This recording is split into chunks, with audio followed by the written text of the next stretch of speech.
Helicopter বিধ্বস্ত হয়ে ইরানি president Ebrahim Raisi নিহত হয়েছেন।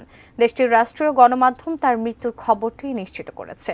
প্রেসিডেন্ট রাইসির সফর সঙ্গী দেশটির পররাষ্ট্রমন্ত্রী হোসেইন আমির আবদুল্লাহিয়ান সহ অন্যরা কেউই বেঁচে নেই বলে জানানো হয়েছে।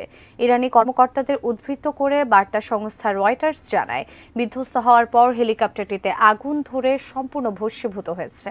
রোববার দেশটির পূর্ব আজারবাইজানের জোলফা এলাকায় রাইসিকে বহনকারী হেলিকপ্টারটি দুর্ঘটনার কবলে পড়ে। বিধ্বস্ত হেলিকপ্টারে ইরানের প্রেসিডেন্ট ইব্রাহিম রাইসি ও পররাষ্ট্রমন্ত্রী হোসেইন আমির আবদুল্লাহিয়ান ছাড়াও পূর্ব আজারবাইজান প্রদেশের গভর্নর মালেক রহমতি এবং ইরানের সর্বোচ্চ নেতা আয়াতুল্লাহ আলী খামেনির মুখপাত্র আয়াতুল্লাহ মোহাম্মদ আলী আল হাশেম ছিলেন।